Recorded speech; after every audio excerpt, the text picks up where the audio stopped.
مرحبا أصدقائي، يحوي الفيديو الذي سأقدمه لكم اليوم 10 صور فوتوغرافية ستختبر شخصيتكم، فهيا بنا نبدأ.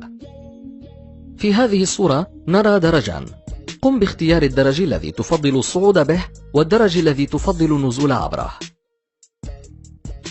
الإجابة تعتمد أساسا على منشأك، فإذا كنت تقرأ من اليسار إلى اليمين فإنك غالبا ما ستختار الدرج الأيسر للصعود، وإذا كنت تقرأ من اليمين إلى اليسار فإنك غالبا ما ستختار العكس. المطلوب منك هو أن تقبض يدك، وهذه الحركة ستبين فيما إذا كنت انطوائيا أم لا. الآن انظر إلى الصورة ولاحظ أي واحدة مشابهة لقبضة يدك، هل هي A أم B أم C؟ إذا كانت A فأنت غالبا شخص حساس ولكن قوي بنفس الوقت، وإذا كانت B فهذا يقترح كونك شخصا موهوبا وكريما، ومع ذلك فأنت تبالغ في التفكير في بعض الأمور. وأما إذا كانت C فهذا يعني أنك وقور وعاطفي وترتاح في بيتك أكثر من التنزه في الخارج والقيام بأي شيء آخر. بالنظر إلى هذه الصورة، ما أول ما رأيته؟ هل رأيت أرنبا أم بطة أم كليهما؟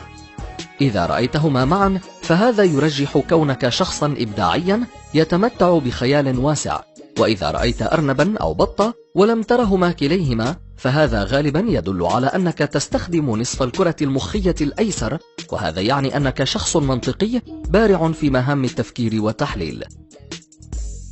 والآن انظر إلى هذه الصورة، ما أول شيء رأيته؟ حسنا، إن رأيت جمجمة فهذا يعني أنك مفكر حر وبإمكانك مواجهة الصعاب دون أن يملي عليك أحد ما يجب عليك فعله.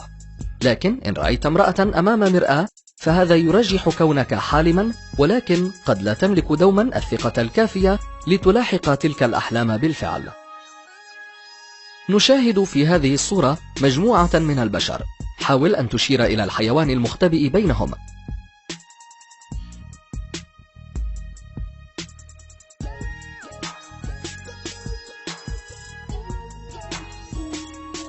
إذا استطعت رؤية الباندا خلال الثواني 10 فهذا يعني أن نصف الكرة المخية الأيمن عندك متطور للغاية، وهذا يعني أنك شخص مبدع وخيالك واسع.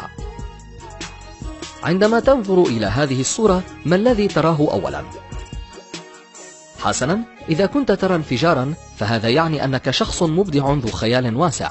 أما إذا رأيت يدين فهذا يعني أنك شخص هادئ متزن لا تتأثر بسهولة بما حولك، فأنت أساسا ولدت لتكون قائدا. والآن ألقي نظرة على هذه الصورة واختر اللون الذي جذبك أكثر من البقية.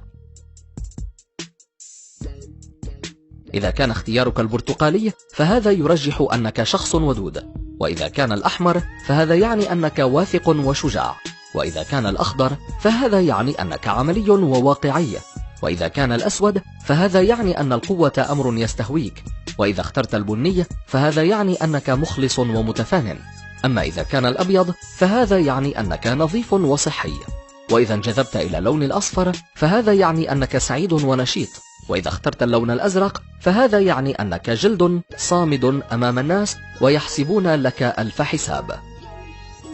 انظر إلى هذه الصورة المليئة بالحرف O، في الحقيقة هناك حرف C واحد مخفي بينها.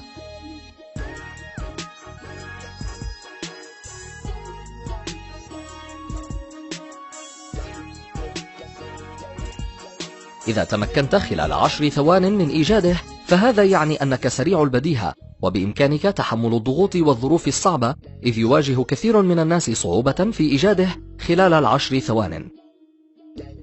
والآن في هذه الصورة هل ترى أولا ظهر الفتاة أم وجه رجل مسن؟ إذا لاحظت في البداية ظهر الفتاة فهذا يعني أنك شخص متفائل ومليء بالطاقة الإيجابية، أما إذا رأيت الرجل أولا فهذا يعني أنك تملك مهارات قيادية قوية. أمامك الآن على الشاشة فيديو لامرأة تدور، لكن ليس من السهل أن تحدد بأي اتجاه. إذا رأيت الفتاة تدور بجهة عقارب الساعة فهذا يعني أنك غالبا تستخدم الجانب الأيمن من دماغك، فهذا أساسا يمثل الجزء الإبداعي منك. ولكن إن رأيتها تدور بعكس عقارب الساعة فهذا يعني أنك أقرب لتكون ذا فكر منظم تبدع في التفكير والتحليل المنطقي. هذا كل شيء فيما يخص فيديو اليوم. إن استمتعت بالفيديو لا تنسى الإعجاب به والاشتراك بالقناة لمشاهدة فيديوهات أكثر من هذا النوع في المستقبل. شكرا لكم على المتابعة، أراكم في المرات القادمة.